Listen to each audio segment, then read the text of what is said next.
Hello and welcome to the Darlington FC podcast. This week we're joined by Mark Fanning, Darlington Under-18s team manager. Hi Mark. Hello there. So the senior team had a 3-2 win away at Ossett Albion this Saturday, and with another number of other teams having games postponed, how big do you think it was to get the win and put pressure on those other sides? Football is all about momentum, and at the moment Darlow have got great momentum. They're going into games confident of winning and getting the 3 points. The last thing you want is a break and lose that bit of momentum. So vital, get the game played, get the 3 points on the board, and get those guys up above looking over the shoulders. They can see that Darlow are coming, and missing games isn't going to do them any good. They're going to have fixture pile up later in the season, and that all adds to the pressure. What do you think the difference is in the upturn in form? What's caused it, do you think?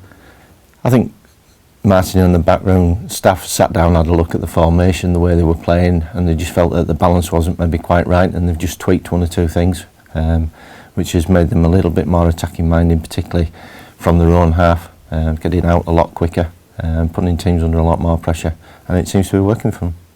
I think a lot of people would have expected Darlington to maybe have an easier time of it on Saturday, having beaten Ossett so comfortably earlier in the season. So why do you think it was that it was such a tough test? It's like any team that you play. If they're down at the bottom, they're looking to improve, and they'll bring new players in, new faces, and they'll work on things that aren't working particularly well. If you look at their last couple or so results, they've played teams from the top half of the table and only lost by an odd goal. So you know it was always going to be a tough test for them. And any team who's playing Darlington, they always up the game, always up the game. So in the game on Saturday, Darlington were 1-0 down at half time. How crucial was it, do you think, to start quickly in the second half, like they did with the early goal? I've no doubt that Martin will have said to them at half time, we've got to start, we've got to get out of the blocks, we've got to get them under pressure early doors, get them on the back foot. And by getting that early goal, then the tide's turning and it's moving in the right direction. Sometimes you can do the best, you can get everybody prepared, the lads can be ready for it. And just for some reason it just doesn't happen, and particularly in the first half when the other team have got something to hang on to, then we can make it very difficult. But yeah, knowing Martin, he will have got him really fired up for the second half, and that was proven in the way that the second half panned out. A couple of weeks ago we saw in the cup game there was a number of the youth team squad were integrated into the senior squad against Gateshead. How pleasing was it for you to see them make the step up? I mean, it's fantastic for the lads themselves. You know, they work hard. You keep promising them that if they do the right things and they impress, then the chances are that the first team will give them an opportunity. And fair play to Martin, he will pick them and he will bring them along and give them a go. And I thought they performed very well up at Gateshead. We stuck to our task. We set out with a formation that was probably slightly negative to try just not let the floodgates open early doors, and then second half we changed to 4-4-2. And we said to the lads, have a go at them and see what happens. And I thought we played really well. And it's good that these kids get the opportunity to play in a big stadium like that, big crowd, experienced opposition, and hopefully it'll give them a good standing for if and when they get called in by the first team in the Evo stick. So do you see many of the current youth team players getting calls up to the senior team anytime in the near future or in the next few years? And it's a hard one to answer, because obviously as the first team keeps progressing through the leagues, the gap between under-18s football and that level widens. But yeah, there's definitely some good young talent down there that we're trying to nurture, we're trying to bring through the right way, so that if ever they do get the call up, they're not asked to play a formation that they're not used to, they're not asked to do things differently that they're not used to. We try to mirror as much the first team as we possibly can. And yeah, we've got some good talent, and particularly next year coming through as well, we've got good under-17s coming through as well. So hopefully you'll see a lot more of the younger lads coming into the first team. And how do you think the Martin Gray Academy, how do you think that can assist building your youthful squads and for now and the future?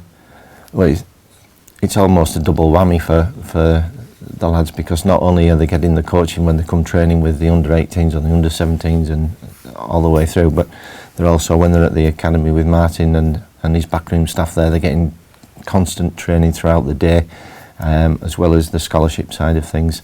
So hopefully they're getting almost a professional treatment of education and also football side of things, which, you know, unless you're at Middlesbrough or Sunderland, you don't get that. So it's good, and we will continue, and probably most of our recruits will come through Martin's Academy.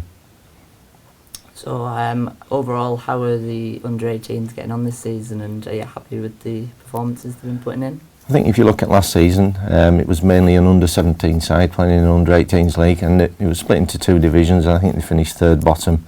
They took some heavy defeats, and I think one or two got a bit demoralised, but this season we've been able to keep a lot of the good under-18 players, add some under-17 players to the squad as well.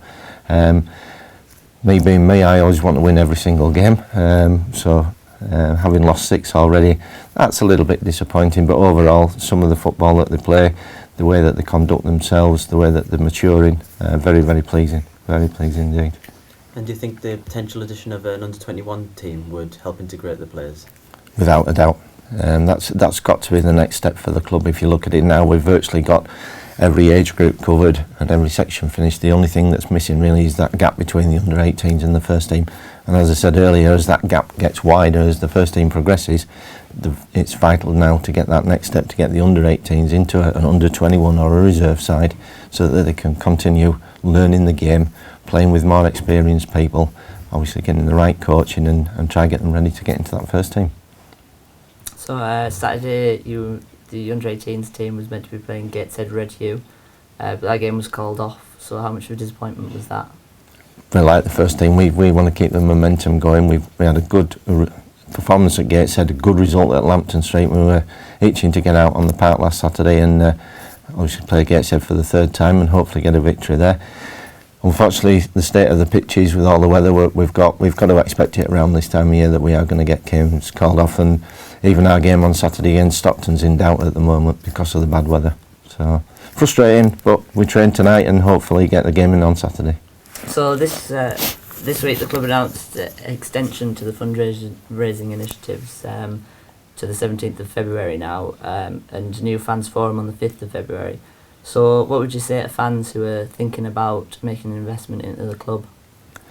I think if this club wants to progress the way that obviously Martin and the committee and everybody want the club to progress, it's vital for the club to get back into the town.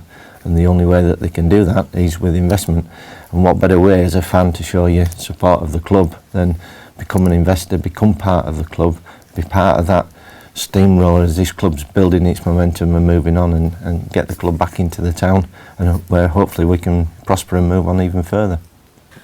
So finally, the senior team hosted Camel Laird this week.